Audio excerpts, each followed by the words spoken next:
Welcome to Hey Dr. Sue. So people submit their sex questions to me anonymously, and once a week I post one question and one answer. Do you have a sex question you've always wanted answered? Go ahead and check out the description for information on how to submit it anonymously. So this week's question it isn't really a question, but it's also much longer than what you just see on this opening screen. So here's the whole thing. I am a woman in my early 60s, and intercourse has just become too painful. My husband is rather well endowed. His erect penis is about the size of a large cucumber. The length and girth have always been a challenge, but intercourse is now intolerable. I love my husband and need some ideas on how to switch things up to focus on other things. Signed, Wincing. So this is a really common issue for women who are either going through menopause or who are post-menopause.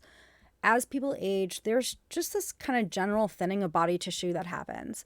And it happens to everyone, and it can happen all over the body. And this includes in the vaginal tissue, which can contribute to the pain that you're feeling during intercourse. Then there's the lube issue.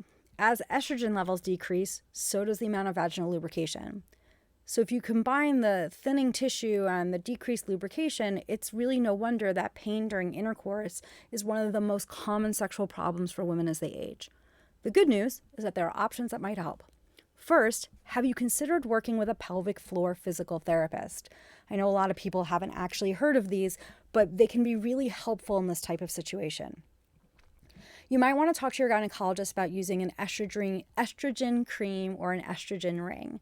This can help make intercourse less painful. The problem is that it might not be an option for everyone. Not everyone wants to take hormones. There are certain medications that the estrogen does not work well with. And then there are also some medical conditions that might not make you a candidate for using an estrogen cream or ring. But don't worry, there are other options. You can use a vaginal lube that you can buy over the counter or even online. If you've never learned about lubes before, trying to figure out which one to get can feel overwhelming. So here's a really quick overview. There are essentially 3 different types of lube. There's water-based, oil-based, and silicone-based. Oil-based shouldn't be used with condoms, and silicone-based shouldn't be used with silicone sex toys. You might want to find one that works well with whatever type of sex play you're engaging in, and it should also be at the right pH level. If you want to learn more about this, there's a link in the description to a video I did on pH levels and lube. So my next question is, have you talked to your husband about this? If not, you might want to explain what's going on, especially if you've been avoiding sex. It can help him to feel better knowing that you're not avoiding him, and it can also open up the lines of communication and make it easier to try and find things that feel good for both of you.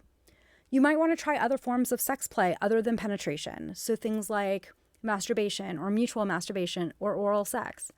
I find that couples who've been together for a while often skip these types of play and go right to penetrative sex. So try either including them in for the first time or incorporating them back in if it's been a minute. You may find that they're incredibly pleasurable without the pain. You can also try different sex positions. If you're on top, that can help you control both the pacing of sex as well as how deep inside you he goes. Having sex while you both lay on your side. So kind of picture a big spoon, little spoon cuddling situation, but with penetration, that might be more comfortable. And you're not just limited to those 2 positions. Try out any position you think might be good and see how it feels.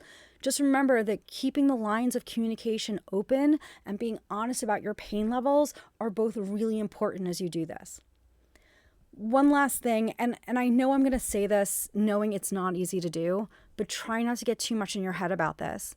If you're worried about pain and that's all you're thinking about as you engage in sex play, then you're going to tense up, and that's not going to help, and it can actually lead to more pain, and then you're kind of in this cycle of pain. So try and relax and focus on what does feel good, and hopefully 1 or 2 of these suggestions will help make the wincing stop. Until next time, be safe and have fun. Did you like that video? If so, make sure to like and subscribe to the channel. That way you'll know when new videos come out. Also check out the description to find out how to find me on Instagram, Medium, and Twitter. And make sure to check the description for links where you can submit your sex question.